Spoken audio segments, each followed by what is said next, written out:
नए दिन और नई शुरुआत दोस्तों। हम चैप्टर 8 पे आ चुके हैं जिसका नाम है Vital villages and thriving towns. Wow. अब इनको चैप्टर के नाम याद हो रहे हैं, इसके पहले वाले में तो ठीक है। तो इसके पहले वाले हिस्से में हमने पढ़ा था कुछ विलेज कौन कौन से थे, कुछ इंपॉर्टेंट सिटीज़ के बारे में पढ़ा था हमने। फिर उसमें स्पेसिफिकली हमने फोकस किया था उसके लोग जो थे वहाँ पे। जो तमिल के संगम लिटरेचर से हमें कुछ लोगों के बारे में पता चला, हमने उसके बारे में बात किया था।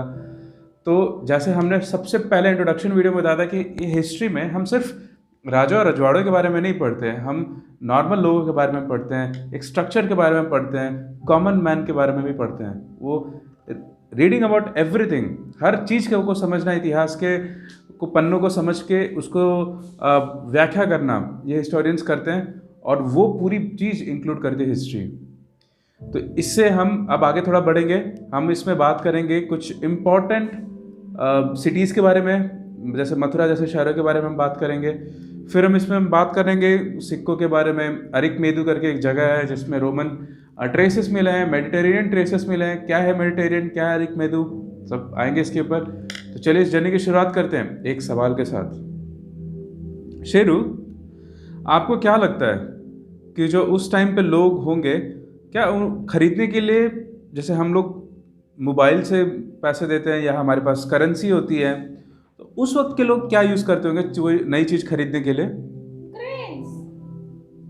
उसको दूसरी लैंग्वेज में क्या बोलते हैं, दूसरे वर्ड्स में क्या बोलते हैं? Grains को क्या बोलते हैं? बेसिकली ग्रेन्स एक चीज़ हो गया, बट नॉर्मली बार्टर सिस्टम चलता था। मतलब एक चीज़ वो देते थे, दूसरी चीज़ उसके बदले में लेते थे। पेज नंबर 85 में एक स्टोरी है मीन्स ऑफ एक्सचेंज में। बट ये मीन्स ऑफ एक्सचेंज बदल रहा है। इसमें कहा गया है कि जो चावल यानी पैडी के बदलाव में नमक का जो बार्टर सिस्टम से उधर चावल दिया, इधर उनके उसके बदले में नमक लिया, ऐसे बार्टर सिस्टम चलता था।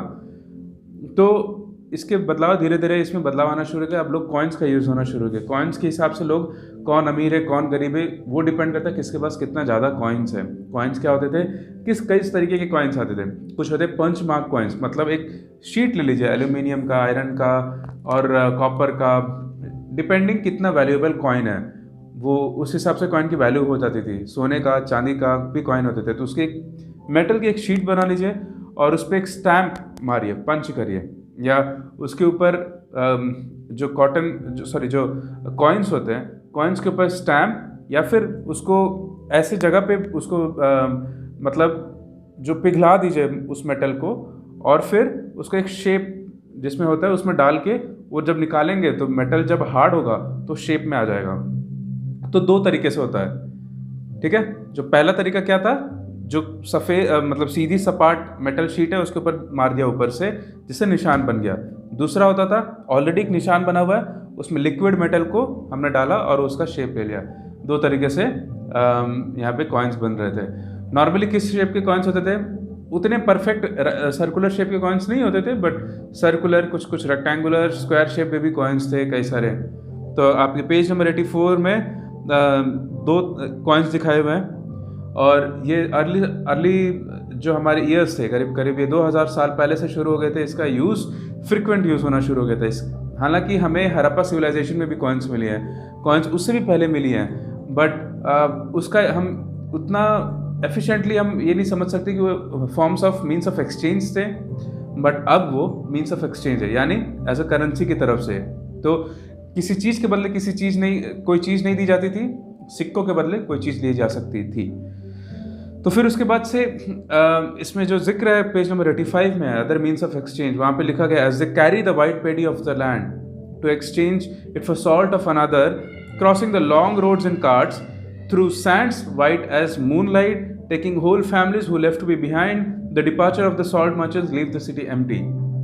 इसमें क्या है हम समझेंगे। जो लोग कार्ट्स में अपना चावल लेके जा रहे थे और उन रेतों की तरफ से जा रहे थे जो कि एकदम चंद्रमा की चंद्रमा जैसा सफ़ेद था, और उसको जब लेके जाने के बाद वहाँ पे सॉल्ट के साथ ये इसको चेंज होना था, और पूरे फैमिली जा रहा था क्योंकि कोई छूट ना जाए, क्योंकि छूटना उनको पसंद नहीं था किसी भी फैमिली मेम्बर्स को।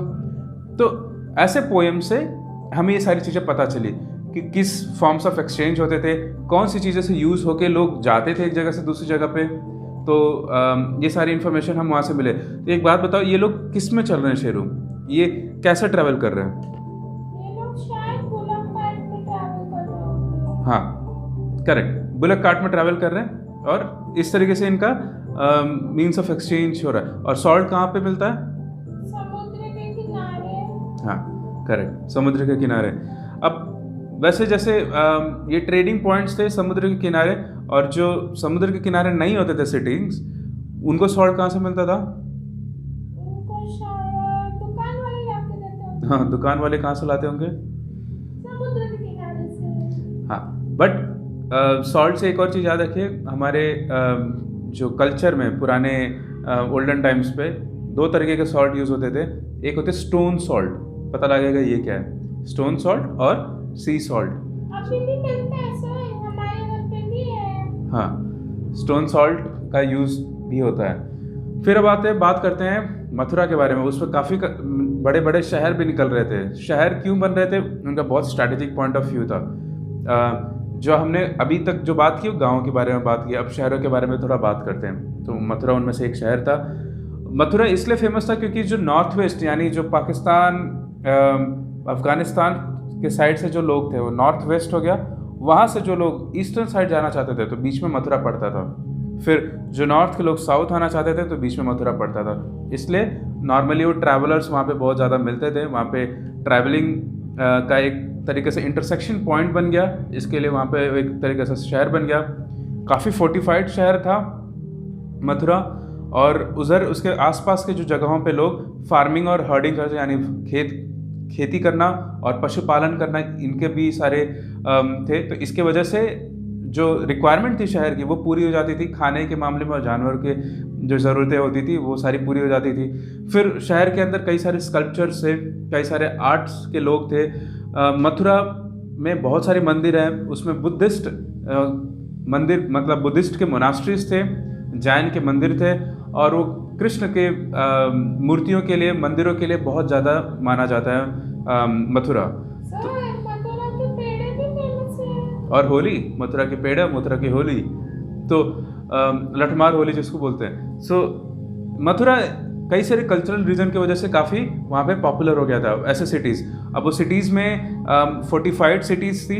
वहाँ पे हम उस शहर के बारे में बहुत अच्छे से इसलिए जान पाए क्योंकि वहाँ पे जो पत्थर है इंस्क्रिप्शन पे, वो जो लोग इम्पोर्टेंट लोग होते हैं उनके बारे में जिक्र है कि फॉर एग्जांपल मंदिरों को बनवाने के लिए कौन कितना पैसा दिया, किस मर्चेंट ने कितना पैसा दिया। कभी कभी वो पैसा राजघराने से आता था, कभी कभी मर्चेंट से आता था, कोई क्राफ्ट वाले लोग होते थे, और जरूर नहीं सिर्फ पैसा ही देते थे, और भी तरीके से मंदिरों को बनाने में हेल्प करना, मंदिरों के लिए फूल लाना, मंदिरों के लिए कपड़े, जितने भी पंडित वहाँ पे हैं या फिर जितने भी इम्पोर्टेंट जो प्रोडक्ट्स को रखते हैं वहाँ पे, उसको ट्रेडर्स वहाँ तक पहुँचाना। तो हर तरीके से मदद किया जा सकती थी, सिर्फ पैसे से ही मदद नहीं। और वो सारे जो लोग मदद करते थे मंदिरों के लिए, उनका नाम वो लोग इंस्क्रिप्शन में यानी पत्थर पे खुदाई करके उन्होंने उसको रखा हुआ था। फिर उसके बाद से बात करते हैं क्राफ्ट की। कई सारे शहरों में एक फेमस टाइप की पॉटरी सामने आई थी जिसका नाम है NBPW, so northern black potter polished ware, जो नॉर्थर्न ब्लैक पॉलिश्ड वेयर। इसकी खास बात ये थी कि काफ़ी ड्यूरेबल थी। हालांकि ये जो मिट्टी से बर्तन बने हुए बहुत रेयर केस में मिलते हैं, बट ये खास इसलिए था क्योंकि ये काफ़ी देर तक बहुत ज़्यादा आग में, टेम्परेचर में इसको भट्टी में डाला जाता था, काफ़ी टाइम तक रखा जाता था, इतना देर तक रखा जाता था कि वो उसका सब कुछ काला पड़ जाता था, बाहर का एक्सटीरियर जो एरिया था। और ये व्हील से बनाया जाता था, तो ये प्रॉपरली सर्कुलर शेप में होता था और इसको बहुत मजबूत होता था। और उसके ऊपर चूँकि वो ऑलरेडी काला कलर का होता था तो इस पर ना ब्लैक पॉलिश डाल दिया जाता था, पॉलिश तरीके से एक स्लिप डाल दिया जाता था, जिसकी वजह से वो ऑलरेडी गर्म भट्टी में अच्छे से चिपक जाता था स्लिप। तो उसको अगर सरफेस को आप टच करेंगे तो एकदम पॉलिश्ड सरफेस होता है। तो ऐसे कुछ, जैसे आपने नाम से पता चला कि नॉर्थर्न एरियाज़ में ये पॉटरीज मिलते थे, तो इसलिए इसका नाम नॉर्दर्न ब्लैक पॉलिश्ड वेयर पता चला। तो ऐसे ही हमें ये इन्फॉर्मेशन मिली कि कई सारे क्राफ्ट के चीज़ें उस जगह पे मिले थे। कहाँ पे, नॉर्थन साइड पे। तो क्या सिर्फ पॉटरीज ही होती थी? नहीं, लोगों ने बुनना शुरू किया। जैसे हमने देखा कि स्कल्पचर्स ने, कई सारे स्कल्पचर्स मिले हैं हमको, कई सारे मूर्तियाँ मिली हैं जो कि उस टाइम के बारे में बताती हैं, कैसे इंस्क्रिप्शंस मिले हैं, साथ साथ में कपड़े भी, बट कपड़ों का मिल पाना मुश्किल है। तो इसलिए वहाँ पे जो लिखित में, जैसे बनारस की साड़ियाँ काफ़ी फेमस हैं, मदुरई के जो कपड़े बनते हैं वहाँ पे वो काफ़ी फेमस है। तो ये सारी चीज़ें, उनका रिमेन्स पूरी तरीके से नहीं मिल पाया, लेकिन वहाँ पे जो बुक्स थी, जो वहाँ पे स्क्रिप्ट थी, जो वहाँ पे जैसे संगम लिटरेचर में गांव के बारे में चीज़ें बताई गई, वैसे कुछ लिटरेचर वो चीज़ें रिफ्लेक्ट करती हैं। फिर वहाँ पे श्रेणी का गठन हुआ था। श्रेणी बेसिकली फेमस इसलिए क्योंकि वो एक तरीके से संगठन होता था लोगों का। वहाँ पे लोग रॉ मटेरियल्स कहाँ से लाना है कपड़ों के लिए, वो श्रेणी उसका उपाय करती थी। बनाना कैसे है उसके लिए श्रेणी के लोग ट्रेनिंग देते थे।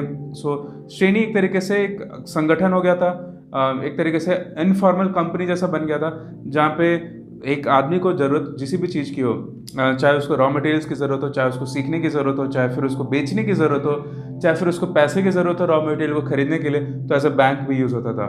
और इसमें नॉर्मली जो श्रेणी में लोग इन्वेस्ट करते थे वो होते थे किंग्स, क्वींस, इंपॉर्टेंट ट्रेडर्स, जो अमीर लोग होते हैं वो इन्वेस्ट करते थे, और जिसका इंटरेस्ट जो मिलता था वो नॉर्मली मंदिर बनाने के लिए जाता था, मंदिर और रिलीजियस टास्क में ये चीज़ जाता था।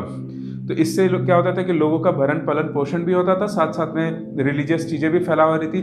कैसे हो रही थी रिलीजियस चीज़ें, कैसे फैल रही थी, वो हम चैप्टर 9 में बात करेंगे। लेकिन इंपॉर्टेंट है कि उस वक्त ये प्रॉपर फाइनेंशियल इंस्टीट्यूशन जैसा बन गया था। श्रेणी कहीं ना कहीं एक अपने आप में एक कंपनी जैसा था।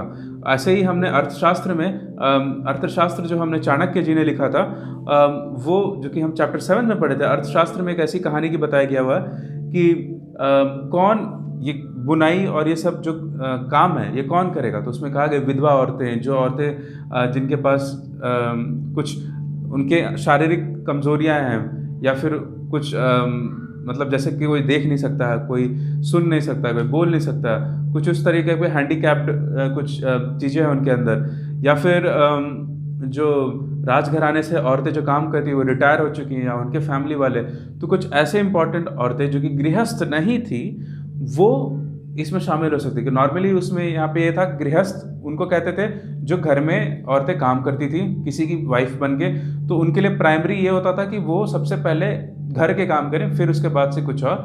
तो ये डिस्टिंक्शन था उन दोनों के बीच में। बट जो औरतें घर में के काम के लिए उनके सबसे ज़्यादा इम्पोर्टेंट नहीं है उनके लिए, तो उन लोगों के लिए उन्होंने रूल बनाया अर्थशास्त्र में प्रोडक्शन बढ़ाने के लिए कपड़ों का, कि ये लोग वीविंग करेंगे, इन पे उनकी क्वालिटी के हिसाब से और कितना काम किया उसके हिसाब से उसके लिए उनको पैसा दिया जाना चाहिए। सुबह के भोर के टाइम पे ये लोग अपना सामान देंगे और उसके हिसाब से उनको जो मर्चेंट्स थे वो उनको उसके हिसाब से पैसा दिया जाएगा।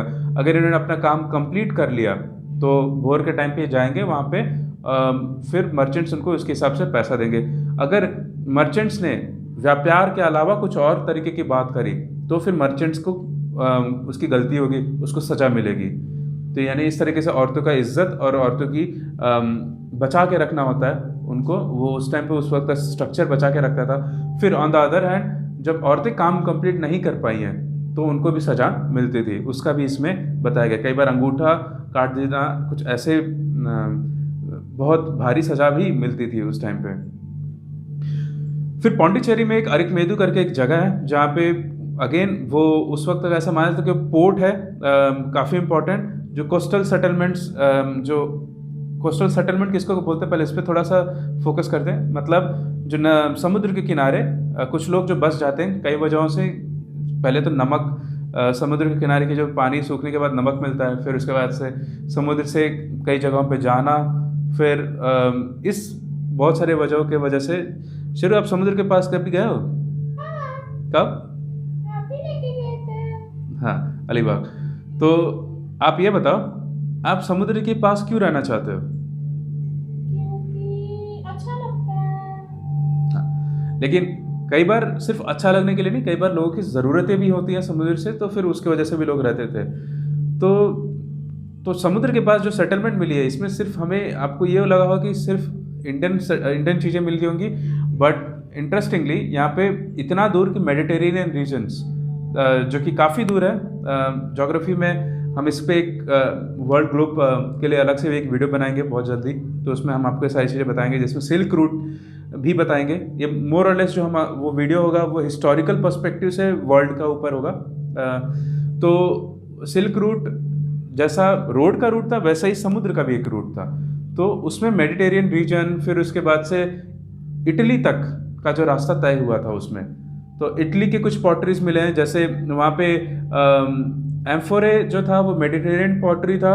और फिर अरेटाइन वेयर बेसिकली क्या होता था, जो पॉटरीज जब बनते थे उसके ऊपर फिर सील से मार्क दे दिया जाता था, यानी एक कुछ ऐसा मान लीजिए सतह है जहाँ पे डिज़ाइन बना होता था, तो पॉटरी अगर उसके ऊपर चिपकाओगे तो शेप ले लेगा, वो डिज़ाइन उसके ऊपर अपने आप आ जाएगा। तो कुछ इस तरीके के डिज़ाइन उसके ऊपर थे।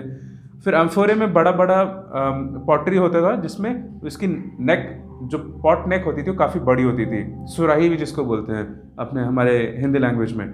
फिर उधर और भी चीज़ें मिली जहाँ पे ऐसा माना जाता है कि वहाँ पे वो ट्रेडिंग पॉइंट था, तो जब ट्रेडिंग होता है तो साथ साथ में कुछ प्रोडक्शन भी होना शुरू हो जाता है। तो कपड़ों के लिए प्रोडक्शन, वहाँ पे बीड मेकिंग होना शुरू हो गया, कुछ इंपॉर्टेंट स्टोन्स की बीड्स बनना शुरू हो गए थे वहाँ पे। फिर जो कपड़ों के लिए डाई, मतलब कपड़े को कलर करने के लिए जो डाई होता वो उसका उपयोग होना शुरू हो गया था। कुछ ऐसे जगह मिले थे जहाँ पे माना जाता है कि यहाँ पे डाई होता होगा कपड़े, और कुछ ऐसे प्लेसेस मिले थे जहाँ पे ऐसा, वहाँ पे कई सारे मोतियाँ मिली थी उस टाइम पे, उतनी परफेक्ट नहीं थी, तो ऐसा माना जाता है कि कुछ इंपॉर्टेंट जो रोमन ग्लास, इंपॉर्टेंट स्टोन्स, उन सबको यूज़ करके कई सारे बीड्स, मोतिया, ये हार और ये सब बनाना जाना शुरू हो गया था उस टाइम पे।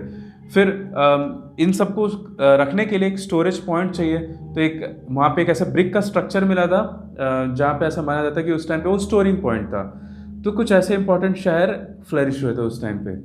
अब आपको एक चीज़ सोच के समझ में आएगा कि रोम, जो कि बहुत दूर था, भारत से बहुत दूर था रोम, और पुडुचेरी जैसी जगह पे वहाँ के रोम के लोग वहाँ तक ट्रेडिंग कर रहे हैं, तो ये काफ़ी अपने आप में एक चकित होने वाली बात है। अभी हमारे पास मॉडर्न फैसिलिटीज़ आ चुकी है जहाँ पे हम ट्रैवल कर सकते हैं, उस टाइम पे ये चीज़ मुमकिन नहीं था इतना आसानी से। पहले आपको कभी लगा कि रोम कौन सा शहर होता होगा? रोम के बारे में पता है आपको शेरू? नहीं, आपने उस दिन बीच में कुछ तो बताया था, बट अभी याद नहीं है। जो रोम एक ऐसा शहर है, करीब करीब 2000 साल पहले, इतना मान लीजिए कि वैसे उसका गठन, जो सिविलाइजेशन हमारी गंगा वैली सिविलाइजेशन, जब गंगा वैली के पास में जो शहर बस रहे थे, कौन से शहर? मगध जैसे शहर हमने बात किया था इसके पहले, चैप्टर 6 में बात किया था, जब मगध और गंगा नदी के किनारे आसपास जितने भी शहर थे जब बसना शुरू हो गए थे, तब उस वक्त रोम भी उठना शुरू हो गया था। वहाँ पे एक ऑगस्टस करके वहाँ के राजा थे, वो काफ़ी इंपॉर्टेंट थे। वो उनका ऐसा माना जाता था कि रोम को ब्रिक बाय ब्रिक, जो सिटी ऑफ ब्रिक्स बोला जाता है, वहाँ से उठा के उन्होंने सिटी ऑफ मार्बल्स बना दिया। तो जो रोम को आगे व्यापार में आगे बढ़ाना, जो वहाँ के लोगों की लाइफस्टाइल में आगे बढ़ाना, कहीं ना कहीं यहाँ के एम्परर्स जो मिलके वो उन्होंने उनको आगे बढ़ाया। कई सारे एम्फी थिएटर मिले, यानी जो एक ऐसा गोल जगह, क्रिकेट का स्टेडियम जैसे मान लीजिए, और बीच में वहाँ पे कुछ प्ले होते थे, कुछ इंपॉर्टेंट इवेंट्स होते थे। वहाँ पे ग्लैडिएटर के इवेंट्स भी माने जाते हैं, जहाँ पे दो लोग लड़ते थे, ग्लैडिएटर। सो वैसे कुछ अरेनास बनना शुरू हो गए थे, तो उनको एम्फी थिएटर बोलते हैं। और फिर उसके बाद से उन्होंने एक्वेडक्ट्स बनाए थे, यहाँ पे बड़े बड़े ऐसे स्विमिंग पूल मान लीजिए, एक्वेडक्ट्स, जहाँ पे लोग औरतों के लिए अलग टाइम होता था, आदमियों के लिए अलग, लोग जाते थे वहाँ पे, नहाते थे, रिलैक्स करते थे। तो कुछ इस टाइप के वहाँ पे आर्टिफैक्ट्स बनना शुरू हो गए, लोगों को इन्वॉल्व करना शुरू कर दिया। वहाँ पे काफ़ी कल्चरल डेवलपमेंट्स होना शुरू हुए थे रोमन एम्पायर के टाइम पे। तो अब एक शेरू, एक चीज़ आप जानिए कि एक्वेडक्ट्स और एम्फी थिएटर की ज़रूरत क्यों पड़ी। लेकिन चूँकि हमारे यहाँ पे देखेंगे तो बहुत फोर्ट्स और ये सब बन रहे थे उस टाइम पे, स्विमिंग पूल, एक्वेडक्ट्स बनाना, एम्फी थिएटर बनाना, ये रोम ने ये क्यों किया होगा? क्योंकि सब लोग थोड़ी ना समुद्र में जाके नहा सकते हैं। हाँ, बट जो कई बार जो राजा थे वो इंटरेस्ट ऑफ सिटीजन, उनको एंटरटेन करने के लिए भी ये सारी चीज़ें करते थे, जिससे और उससे ज़्यादा यूनाइट करने के लिए चीज़ें। तो एम्फी थिएटर और इन एक्वेडक्ट्स, इन जगहों पे लोग यूनाइट होते थे, एक साथ आते थे, तो जो मैसेज फैलाना काफ़ी आसान हो जाता था। तो हालांकि इसके बहुत सारे रीजन हैं, बट सबसे इम्पॉर्टेंट रीजन ये माना जाता है कि वो वहाँ पे इम्पॉर्टेंट कम्युनिकेशन पॉइंट हो गया। हमारे यहाँ पे जैसे मंदिर पे कोई चीज़ लिखी जाती थी, या फिर किन्हीं बड़े बड़े जो राजाओं के द्वार पे, दरवाजे पे लिखी जाती थी, या फिर कोई इम्पॉर्टेंट रूट है उसके ऊपर कुछ लिख दो। तो इस तरीके से लोग उनको पढ़ते थे, और पढ़ने के बाद लोगों को मैसेज पास होता था। तो एक इम्पॉर्टेंट ये भी रीज़न था। और इसमें एक और सवाल पूछा गया कि ये सर्वाइव कैसे किए एम्फी थिएटर और एक्वेडक्ट्स आज तक। टैक्स कलेक्ट करके। अरे नहीं भाई, सर्वाइव इसलिए हुए क्योंकि इनकी ज़रूरत लंबे टाइम तक पड़ी। एम्फी थिएटर कहने के आज की डेट में तो वैसे हिस्टोरिकल जगह के मान तौर पे रखा गया, बट इसकी बहुत सारी ज़रूरतें बहुत राज्यों तक पड़ी, तो सब लोग उसको बचाने की कोशिश किए। ये राष्ट्र की धरोहर मान के उसको बचाया गया, इसलिए बच गया आज तक। तो ठीक है, अब अगले चैप्टर के साथ आएंगे। इस वीडियो को यहाँ पे विराम देते हैं। उम्मीद है आपको पसंद आया होगा। प्लीज़ चैनल को सब्सक्राइब करिए, और तब तक हम आपसे विदा लेते हैं। Bye bye.